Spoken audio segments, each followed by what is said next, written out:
예, 하나님 말씀은 히브리서 3장 1절에서 6절까지의 말씀입니다. 히브리서 3장 1절에서 6절입니다. 히브리서 3장 1절에서 6절까지입니다. 히브리서 우리 3장 1절에서 6절 같이 함께 우리 합독하도록 하겠습니다. 그러므로 함께 하늘의 부르심을 받은 거룩한 형제들아, 우리가 믿는 도리의 사도이시며 대제사장이신 예수를 깊이 생각하라. 그는 자기를 세우신 이에게 신실하시기를 모세가 하나님의 온 집에서 한 것과 같이 하셨으니, 그는 모세보다 더욱 영광을 받을 만한 것이 마치 집 지은 자가 그 집보다 더욱 존귀함 같으니라. 집마다 지은 이가 있으니 만물을 지으신 이는 하나님이시라.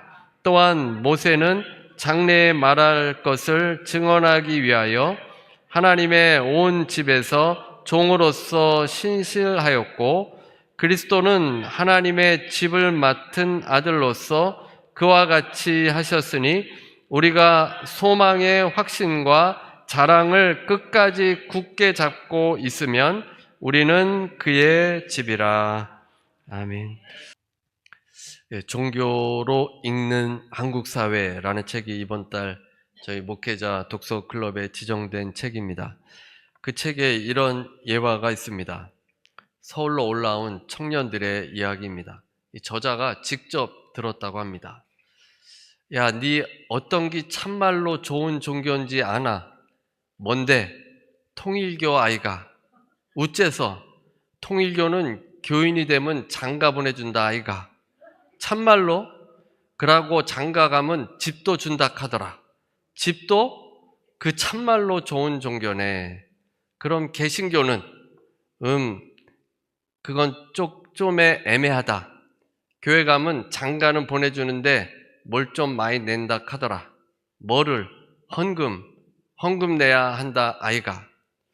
교회는 기본으로 드는 돈이 장난이 아니라 하더라. 그래도 장가는 보내주나? 그래도 장가는 보내주니까 괜찮다 아이가. 집은 없다 하더라. 천주교는? 그것도 개신교랑 좀 비슷하다 하더라. 근데 문제는 신부하고 수녀는 결혼을 안 한다 않카나? 내는 그게 좀 마음에 걸린다. 결혼을 안 해보면 사람 속을 잘 모른다 아이가. 그래? 그럼 다른 종교는 없나? 너그 대순 진리회는 가지 말해. 와, 거기는 장가도 없고 집도 없고 대신 들어갈 때부터 돈만 진탕 낸다 아이가. 참말이가. 하모. 그럼 거는 안 되겠네. 네, 좀 썰렁했나요?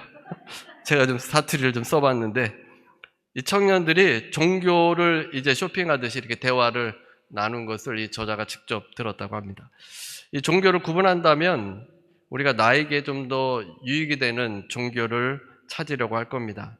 종교를 쇼핑하는, 물건을 사는 것처럼 그렇게 쇼핑하게 될 텐데, 사실 그것보다 이 땅을 지으신 그 하나님을 우리가 찾아야 합니다. 하나님께서 우리에게 보내주신 아들을 만나는 것이 참된 진리를 붙드는 겁니다. 히브리서의 말씀으로 우리가 함께 은혜를 나누고 있는데, 이 히브리서는 무엇보다 예수 그리스도에 대해서 우리에게 말씀을 주고 있습니다. 본문에서도 예수 그리스도에 대해서 말씀을 주고 있는데, 히브리서 3장 1절입니다. 히브리서 3장 1절. 그러므로 함께 하늘의 부르심을 받은 거룩한 형제들아, 우리가 믿는 도리의 사도이시며 대제사장이신 예수를 깊이 생각하라. 히브리서 1장과 2장에서는 천사보다 뛰어나신 그리스도께서 천사보다 낮은 그 인간이 되셨다고 말씀해 주었습니다.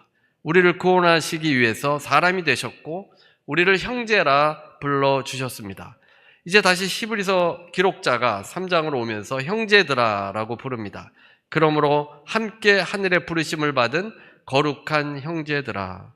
예수님께서 우리를 형제 자매로 부르는데 주저하지 않으셨고, 예수님께서는 구원의 선구자이셨습니다. 이 땅에 오셨습니다. 하늘에만 계시면 구원의 선구자가 될 수 없습니다. 인간이 되셔서 우리처럼 시험과 고난을 받으셨습니다. 이 땅에서 구원의 길을 열어주셨습니다. 그러기에 주님께서는 시험받는 우리를 능히 도우실 수 있습니다. 우리를 부르고서는 우리가 믿는 도리의 사도이시며 대제사장이신 예수를 깊이 생각하라. 도리의 사도라고 되어 있는데 우리가 신앙 고백을 하는 사도이시며 라고 번역하기도 했습니다. 새 번역에서 이렇게 번역했습니다. 그래서 도리가 고백하다, 인정하다라는 뜻입니다. 처음 예수님을 믿고 세례를 받을 때 우리가 신앙 고백을 하는데 그런 고백을 하는 사도라고 했습니다. 예수님을 사도라고 부른 것은 성경 전체에서 오늘 본문이 유일합니다. 사도라는 뜻은 보냄을 받은 자라는 뜻입니다. 하나님의 아들 예수 그리스도를 이 땅에 보내셨으니 예수께서 첫 번째 사도이십니다. 예수님은 우리가 고백하는 보냄받은 사도이신 것입니다. 그 다음에 예수님은 대제사장이십니다. 자비로운 대제사장이십니다. 이스라엘에는 대제사장이 있어서 이스라엘을 하나님께로 인도합니다. 라틴어 성경에는 아르키에레아라는 단어를 사용했는데 교량을 세우는 자에서 온 단어입니다. 제사장이란 하나님과 인간 사이에 다리를 놓는 자입니다. 그러니까 제사장이 어려운 그런 뜻이 아니라 하나님과 사람의 다리를 놓는 사람, 그 사람이 제사장입니다. 이스라엘은 1년에 한 번 대속죄일에 대제사장이 지성소에 들어가서 이스라엘의 죄를 속하기 위해 이제 지성소로 들어가게 됩니다. 백성과 하나님의 다리를 놓는 것입니다. 근데 그 대제사장은 불완전한 제사를 드립니다. 대제사장도 불완전하고 제물도 불완전합니다. 그래서 매년 반복을 합니다. 반복을 한다는 것은 불완전하다는 의미입니다. 완전하면 한 번에 끝냅니다. 예수님께서는 완전한 대제사장으로 본인이 스스로 제물이 되셔서 완전한 제물이 되셔서 단번에 죄를 속해 주셨습니다. 그래서 우리가 이 땅에 보냄을 받은 사도 예수님을 고백하고 우리를 하나님께로 연결해 주신 예수님을 깊이 생각하라고 하는 것입니다. 여기서 생각하라는 것은 집중하라는 겁니다. 깊이 생각해 보라는 겁니다. 신자들은 다름 아닌 예수님을 제대로 이해해야 합니다. 그리고 2절부터는 예수님과 모세를 비교하고 있습니다. 예수님께서는 자신을 세우신 하나님에게 신실하셨습니다. 모세가 하나님께 신실한 것과 같이 예수님께서도 신실하셨습니다. 그리고 예수님은 모세보다 훨씬 크신 존재입니다. 3절입니다. 3절. 그는 모세보다 더욱 영광을 받을 만한 것이 마치 집 지은 자가 그 집보다 더욱 존귀함 같으니라. 모세와 예수 그리스도께서 같은 위치가 아닙니다. 예수님께서는 더욱 영광을 받을 만한 분이십니다. 이 모세도 뛰어난 인물은 맞습니다. 구약시대에 하나님께서 모세를 사용하셔서 이스라엘을 구원해 주셨습니다. 모세를 통해서 이스라엘에게 율법을 전해주셨고 모세는 특별한 존재였습니다. 그럼에도 예수님과는 비교할 수 없습니다. 여기서 영광이라는 단어를 사용했는데 모세는 40일간 금식하면서 하나님과 함께 있다가 산 아래에 내려왔을 때 그 얼굴에 광채가 있었습니다. 그 광채가 얼마나 대단한지 사람들은 모세에게 가까이 가는 것이 두렵다고 했습니다. 하나님의 영광이 반사된 것입니다. 그뿐만이 아니라 아론과 미리암이 모세의 지도력에 반기를 들었을 때 이스라엘을 하나님께서 꾸짖으시고 모세의 신실함을 친히 증언하셨습니다. 모세는 여느 선지자처럼 환상이나 꿈으로 하나님과 소통하지 않았습니다. 모세는 아예 얼굴을 맞대고 하나님과 대화하는 하나님의 종이었습니다. 타인이 범접할 수 없는 특별한 영예를 가진 사람입니다. 하지만 그리스도는 영광의 본체이십니다. 모세에게 나타났던 그 영광은 일시적이었지만 예수님은 영광의 본체 자체이십니다. 그래서 그리스도의 영광은 영원합니다. 이런 내용을 왜 언급하는 것이겠습니까? 유대인들 중에서 이제 예수님을 믿는 크리스찬들이 많이 생겨나게 됐는데 이제 예수님을 믿다가 보니까 가족이나 친척들이 그 예수 믿는 것이 이단이라고 자꾸만 이렇게 이야기해서 유대교로 돌아가려고 했습니다. 유대교의 엘리트들은 모세의 제자라는 것을 대단한 영광으로 여겨서 예수 그리스도를 따르는 제자들을 무시했던 겁니다. 이들이 예수 그리스도에 대해서 잘 알지 못하기 때문입니다. 집을 지은 자가 그 집보다 크다고 했습니다. 집을 짓는 사람, 건축가는 그 집보다 큰 사람입니다. 그리고 5절입니다. 5절. 또한 모세는 장래에 말할 것을 증언하기 위하여 하나님의 온 집에서 종으로서 신실하였고, 모세는 종으로서 섬긴 것입니다. 장차 주어질 말씀은 아들을 통해서 주실 새 언약 말씀입니다. 모세는 예수님의 새 언약을 증언하는 종으로서 신실하게 일했다는 겁니다. 언제 모세가 장래에 대해서 말을 한 것입니까? 그가 전해준 율법입니다. 율법이 그리스도를 예언했고 언약의 성소와 제사가 그리스도를 가리키고 있습니다. 모세가 하나님의 뜻대로 증언한 모든 것이 예수 그리스도를 가리키고 있습니다. 그래서 구약 성경은 오실 메시아 예수 그리스도를 가리키고 있습니다. 그러면 예수께서는 어떻습니까? 6절입니다. 그리스도는 하나님의 집을 맡은 아들로서 그와 같이 하셨으니, 예수님께서는 하나님의 집을 맡은 아들입니다. 모세는 탁월하고 신실한 종이었지만 종과 주인의 아들과는 다릅니다. 그 아들은 이제 집을 맡아서 다스리는 사람입니다. 그래서 모세는 집안에서 섬겼다면 이 아들은 하나님의 집 위에서 다스리는 분입니다. 그리고 이제 당부합니다. 6절 후반부입니다. 6절 후반부. 우리가 소망의 확신과 자랑을 끝까지 굳게 잡고 있으면 우리는 그의 집이라. 주님이 다스리는 집이 무엇입니까? 하나님의 집이 다름 아닌 우리들입니다. 모세 당시에는 이스라엘 백성들이었고 이제는 예수 공동체입니다. 그런데 우리가 해야 될 일이 있습니다. 소망에 대한 확신과 자랑을 끝까지 붙들어야 합니다. 옛 언약, 모세가 전해준 언약은 한계가 있었습니다. 이제 새 언약, 하나님께 나아갈 그 새 언약을 우리가 붙들어야 합니다. 우리 스스로의 힘으로는 하나님의 기준에 도달할 수 없습니다. 세상의 종교는 자력으로 이 경지에 도달하려고 합니다. 인간의 죄성을 어떻게 극복합니까? 어떻게 죄사함을 받을 수 있겠습니까? 자력으로, 수행으로, 노력으로 도달할 수 없습니다.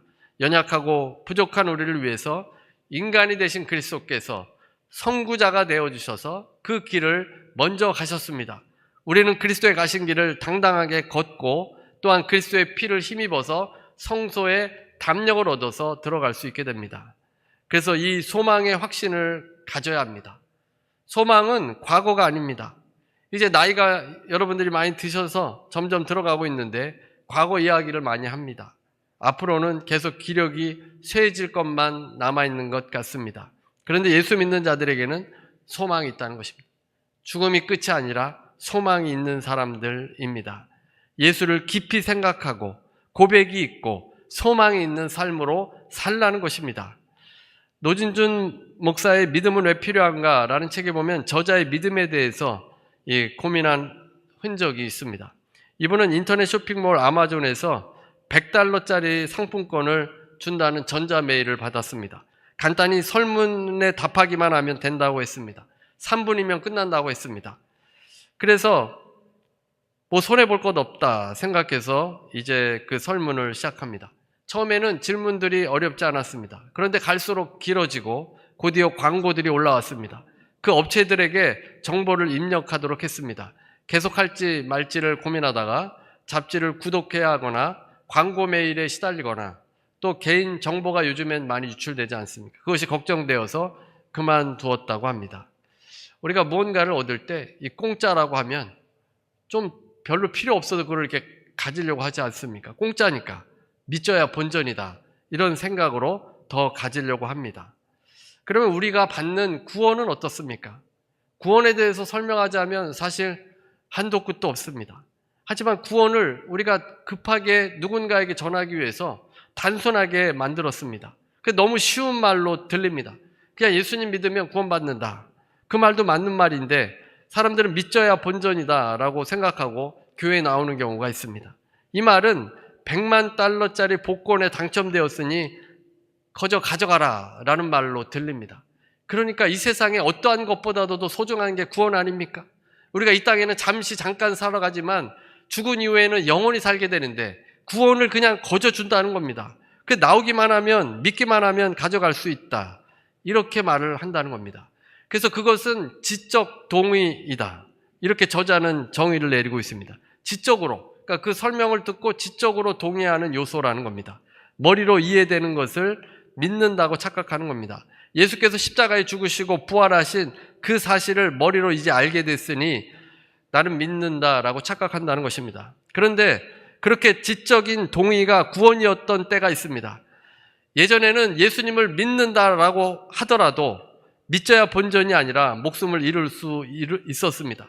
로마 황제 때 잔인한 황제가 네로 황제인데 그 앞에서 예수께서 나의 왕이십니다 라고 고백하면 잔인하게 죽임을 당했습니다. 믿져야 본전이 아닙니다.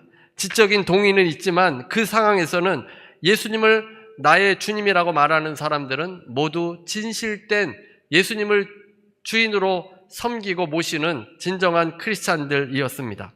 일제강점기에도 예수님 그림을 가져다 놓고는 침을 뱉던지 더 이상 예수님을 믿지 않는다고 말하면 살려주겠다고 협박한 때가 있습니다.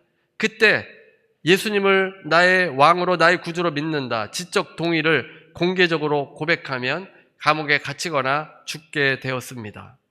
단순히 죽으시고 부활하신 예수님을 지적인 동의로 고백했던 때는 이렇게 핍박이 있었던 때였던 겁니다. 야고보서 2장 19절에 이렇게 말씀합니다. 야고보서 2장 19절, 내가 하나님은 한 분이신 줄을 믿느냐? 잘하는도다. 귀신들도 믿고 떠느니라. 귀신들도 지적 동의가 있습니다. 그 정도는 다 알고 있는 겁니다. 예수님에 대해서도 알고 있습니다. 그렇다고 귀신이 구원받는 것은 아닙니다. 어떤 사람이 변호사를 찾아갔는데 그 변호사는 유능한 변호사입니다. 그 변호사와 대화를 해보니까 정말 말을 잘합니다. 그래서 이렇게 말합니다. 나는 당신이 유능한 변호사인 줄 믿습니다. 하지만 제 문제를 당신에게 맡길 수는 없습니다. 왜냐하면 나는 당신을 믿을 수 없기 때문입니다. 그러니까 유능함은 인정하지만 이 사람을 완전히 다 믿지는 않는 겁니다. 지적 동의가 온전히 믿음을 가졌다 이렇게 말할 수 없는 겁니다. 그러니까 지적 동의가 일치할 때도 있지만 일치하지 않을 때도 있는 겁니다. 그 지적 동의만 가지고 구원받았다, 예수님을 믿는다고 하면서 그 삶은 전혀 예수님의 삶과 다른 삶을 산다면 지적 동의만 있는 겁니다. 깊이 생각해야 합니다. 예수님께서 누구이신지 깊이 생각하고 내 마음속으로 주님을 나의 구주로 고백해야만 하는 것입니다. 그분이 나의 주인이심을 온전히 우리가 깊이 생각하라는 겁니다. 물론 우리가 믿음 생활하면서 성숙해 가면서 때로는 의심이 들고 넘어질 때도 있습니다. 칭의가 일어나서 의롭다 칭함을 받고 이제 성숙의 단계에 들어가서 흔들릴 때도 있습니다. 흔들리면서 더 든든한 신앙으로 나아갑니다. 나침판이 북쪽을 향할 때 바르르 떨면서 북쪽을 향합니다. 가만히 멈춰서 북쪽을 향하는 것이 아닙니다. 고정되어서 북쪽을 향하는 것이 아니라 흔들리면서 북쪽을 지칭하듯이 우리 삶의 의심과 회의와 절망이 다가오지만 흔들리면서 우리가 오직 주님을 믿고 있기 때문에 그 방향으로 나아가는 사람은 구원받은 사람인 것입니다. 그래서 오늘 본문에서는 깊이 생각하라고 했습니다. 깊이 생각하는 것에는 고백이 있습니다. 여러분의 신앙에 고백이 있어야 합니다. 고백은 누군가에게 마음속에 있는 것을 털어놓는 것을 고백이라고 하지 않습니까? 내 마음에 품고 있던 것을 진실로 내가 털어놓을 때 고백이라고 합니다. 가슴에 새겨둔 것을 밝힙니다. 1세기 크리스찬들에게 이 단어는 진리를 사람들에게 말하는 것이었습니다. 뭔가 잘못을 저질렀을 때 하는 고백이 아니라 예수님을 믿고 그 주님의 말씀대로 산다고 자백하는 것, 그 고백을 말합니다.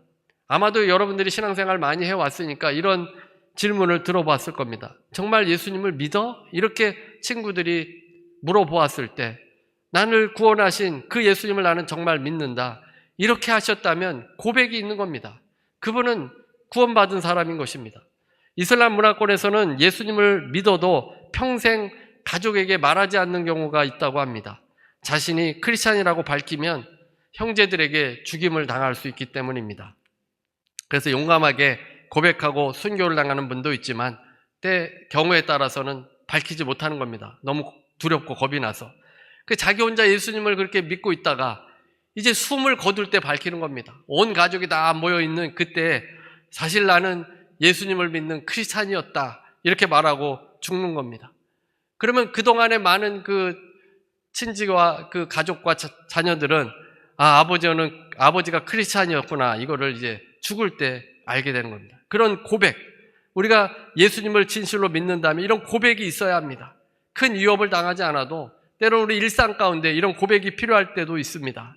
그래서 욕을 듣든지 괜히 멀리하는 사람들이 있는데, 그때에도 우리는 보냄을 받은 그 하나님의 아들, 그 예수 그리스도를 믿는다고 고백하는 신앙, 그 신앙이 진짜 신앙입니다.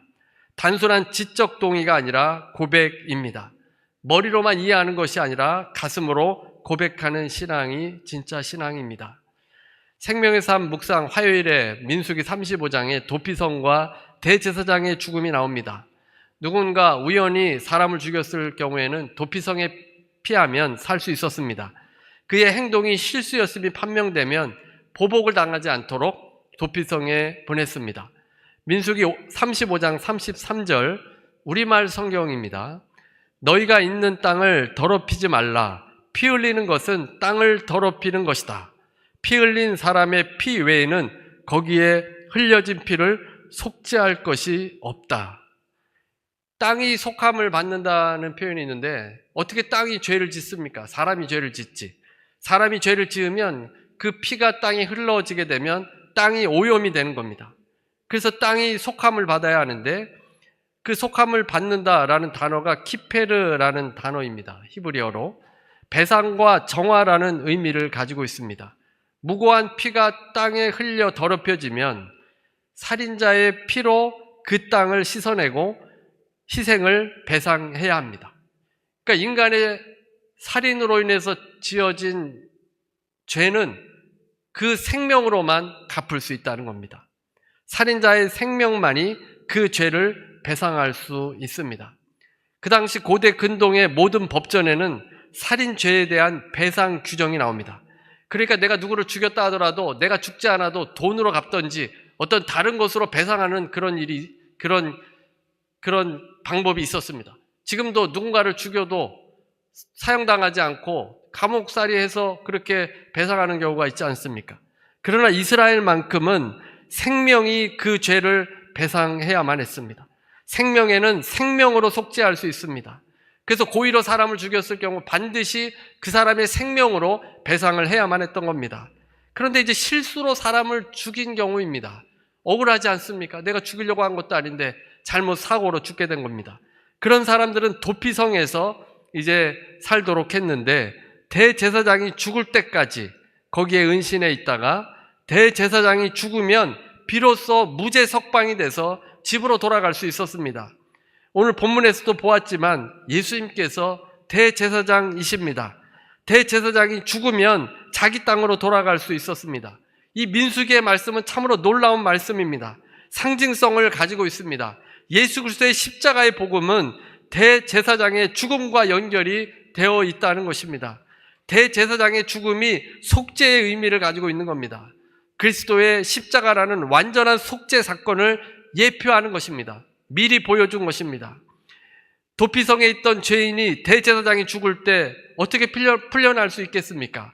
하나님이 도피성에 머물렀던 사람의 죄값을 대제사장의 죽음으로 대신 치러진 것으로 여겨준 것입니다.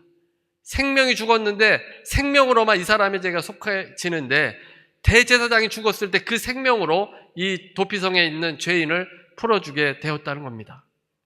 우리가 죄와 심판을 받아야 하는 인생들입니다. 우리의 입술로, 우리의 생각으로 얼마나 많은 죄들을 짓습니까? 그 죄에 대한 싹은 사망, 죽음입니다. 우리의 죽음으로만 그것을 배상할 수 있습니다. 그런데 우리 하나님의 아들 예수 그리스도께서 대제사장으로 죽으셨기 때문에 그 생명을 통해서 우리는 살아날 수 있게 되었다는 것입니다. 성경은 단 한 분 예수님에 대해서 말씀합니다. 성경은 다양한 장르 66권의 책과 배경과 직업이 다른 40명이 넘는 저작이 있고 1500년이 넘는 시간이 걸렸습니다. 10개의 문명과 3개의 대륙, 3개의 언어와 그리고 단 하나의 통일된 구원 이야기가 있습니다. 그 구원 이야기는 진실된 것입니다. 예수 그리스도입니다. 1972년 여름에 팀 켈러는 알렉 모티어를 만나게 됩니다. 그 당시 영국에서 온 모티어는 여러 가지 이 신앙에 대한 질문을 받았습니다. 누군가가 구약의 이스라엘 백성과 오늘날의 그리스도인 사이의 관계에 대해서 물었습니다. 이에 모티어는 평생 기억에 남을 만한 비유를 들려주었습니다. 그는 모세 시대의 이스라엘 백성들에게 신앙 간증을 하라면 어떻게 할지를 한번 상상해 보라는 겁니다. 이제 광야 가운데 있는 그 사람들이 신앙 간증을 하는 겁니다. 그래서 아마도 이런 내용일 것이라고 그가 이렇게 말했습니다. 이방 땅에서 종살이하며 죽음의 형벌 아래에 있었습니다. 그러나 우리와 하나님 사이에서 중보하는 자, 곧 우리의 중재자가 구원의 약속을 가지고 우리에게 오셨습니다. 우리는 하나님의 약속을 믿고 어린 양의 피 아래에서 보호를 받았습니다. 그리고 그분은 우리를 이끌어내셨습니다. 이제 우리는 약속의 땅으로 가는 길에 있습니다. 물론 그곳에 도착한 것은 아니지만 우리에게는 우리를 인도하는 율법이 있으며 피로 드리는 희생제사를 통해 하나님의 임재도 우리 가운데 계십니다. 그러므로 그분은 우리 참된 본향, 영원한 집에 이를 때까지 우리와 함께 하실 것입니다. 이 비유는 오늘날의 그리스도인들에게 거의 단어 하나까지 똑같이 말할 수 있다고 모티어가 결론을 내렸고, 팀 켈러는 여기에 큰 충격을 받은 것입니다. 이스라엘 백성들 역시 은혜로 구원받은 것입니다. 그 피로 바로의 손아귀에서 자유하게 되었던 것입니다. 생명을 통해서 구원을 받은 것입니다. 생명을 통해서만 구원을 받을 수 있다는 것입니다. 대제사장 예수 그리스도께서 모세보다 탁월하신 분이 직접 이 땅에 와 주셔서 그 생명을 통해서 우리가 구원을 얻게 된 것입니다. 예수님을 여러분 깊게 생각해 보시기 바랍니다. 여러분의 삶에 고백이 없습니까? 고백이 없는 이유는 예수님이 행하신 그 일을 잘 모르기 때문입니다. 그 성경을 읽고 주님을 묵상하고 깊이 생각하면 저절로 우리의 마음속에 통곡이 나올 수밖에 없습니다. 소망이 없습니까? 믿음이 없으니 소망이 없는 것 아니겠습니까? 끝까지 붙잡고 있으면 영원한 집에 이르게 됩니다. 여러분의 삶에 예수 그리스도로 인해서 고백과 이 소망의 확신이 넘쳐나게 되시기를 주님의 이름으로 축원합니다. 예, 우리 찬송가 406장 찬송 부르시고 기도하는 시간 갖겠습니다. 406장입니다. 찬송가 406장.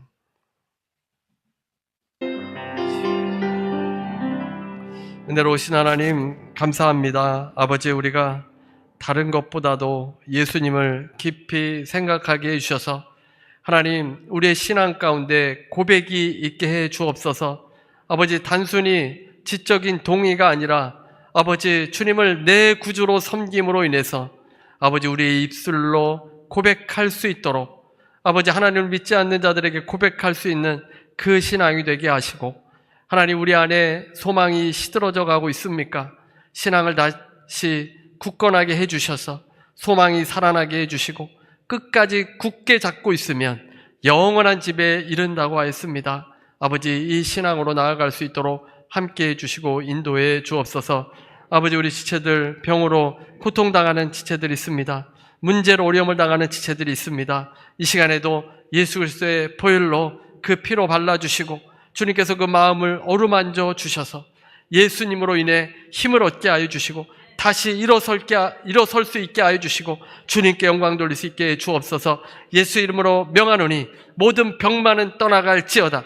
예수 이름 명하노니 연약한 부분은 회복될지어다. 강건하게 될지어다. 심장은 강건하게 될지어다. 오장육부 강건한 역사가 일어나게 될지어다. 아버지, 예수님의 이름으로 능력으로 아버지 회복되는 역사들 일어나게 해 주옵소서. 아버지, 문제 어려움이 있습니까? 다 주님 앞에 내려놓기를 원합니다. 영혼을 바라며 영원한 나라 하나님의 집을 바라며 아버지 모든 걱정도 염려도 다 주님 앞에 내려놓고 감사하며 기뻐하며 아버지 평안한 가운데 살아갈 수 있도록 주님 도와주시고 인도하여 주옵소서. 지금은 우리 주 예수 그리스도의 무한하신 은혜와 아버지 하나님의 극진하신 사랑과 보혜사 성령님의 교통하시고 내주하시고 충만케 하심이 오늘 함께 예배드리는 모든 성도들 위해 개인, 가정, 일터 위에 주님을 깊이 생각하며 소망이 있고 끝까지 주님 굳게 잡고 있는 모든 주의 백성들 위해 지금부터 영원토록 함께 있을지어다.